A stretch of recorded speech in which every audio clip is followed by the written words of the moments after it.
What's good, y'all? Welcome back to another video. So today we got my boy Matty Balls, Pause, Stevie Lacy, Rise to Fame. Let's get into it. Actually, whoa, before we get into it, get y'all merch, nigga. Get y'all merch, man. Don't only play with me, Riz. Get your merch. Get your merch in the comments below and the description below.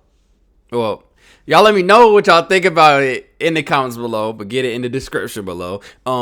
Listen to Atlanta Boy So Full of Life in the description below. Let me know what y'all think on Tario_3000 Instagram page, my page. Please hit me up anytime. Let's get into it.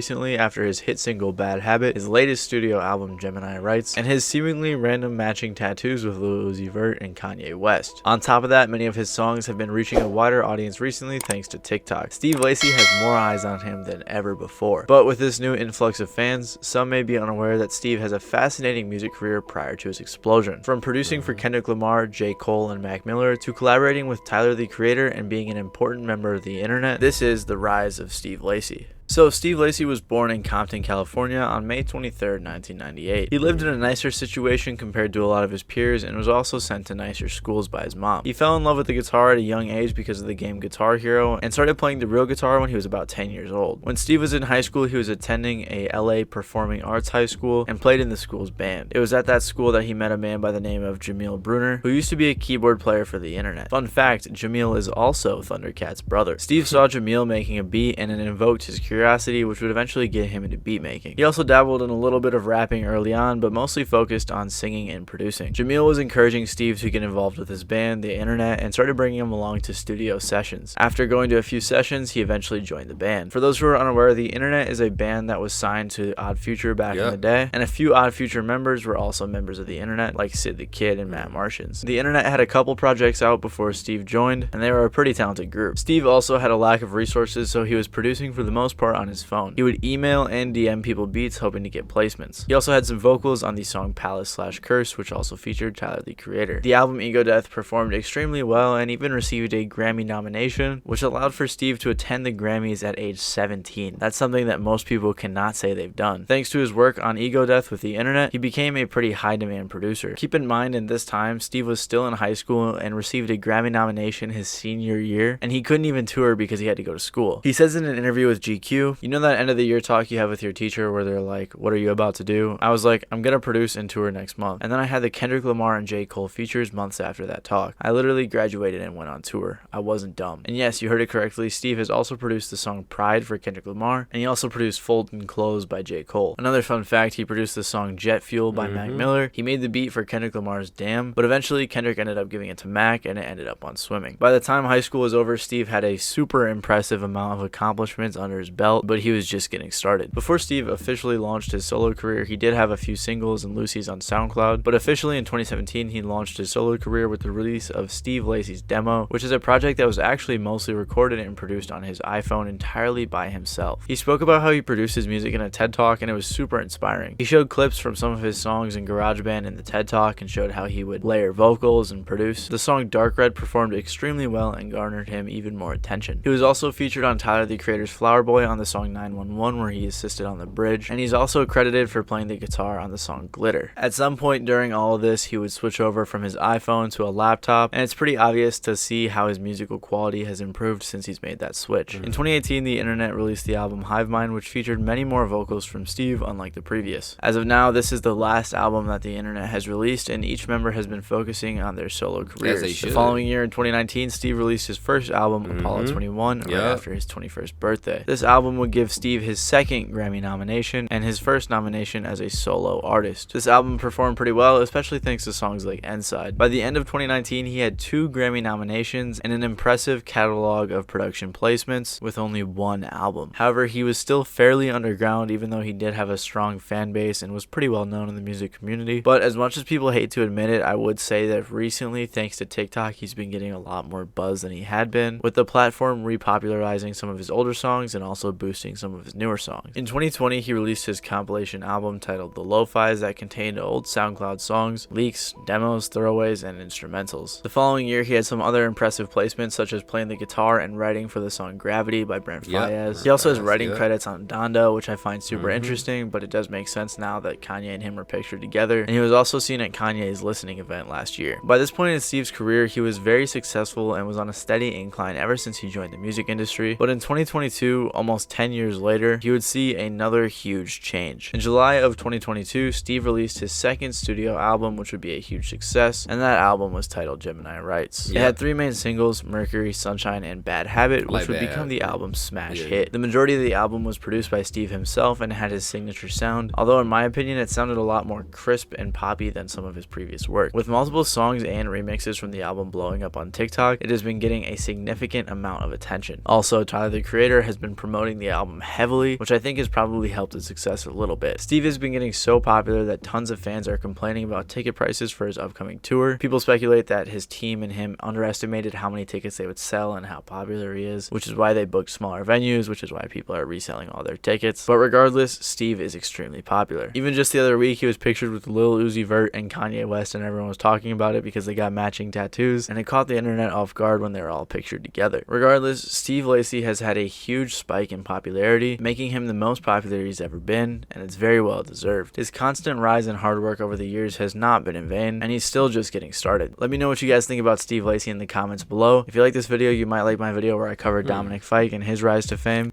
I would say this, Steve Lacy, people like that, they're true artists. That's something I always strive to be, you know? Because I think I make good music. I believe in my music. But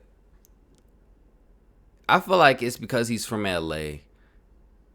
I bet in LA it's a lot easier. Y'all let me know, is it in LA is like easier to get put on compared to Atlanta? Because out here, nigga, people are cutthroat as fuck. Like, talk to A&Rs, they'll listen to my shit, man. I don't know.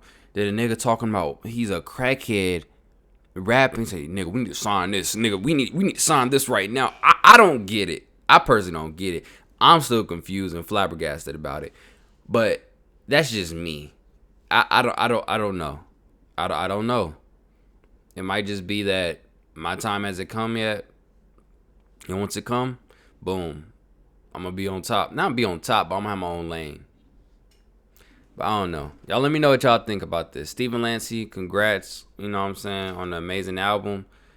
Is it #1 on charts? I think so. I'm fooling out for sure. Y'all let me know in the comments below. But he's an amazing artist in general. He's an amazing artist. And shout out Matty Balls as well. Pause. Peace. Mario the poet.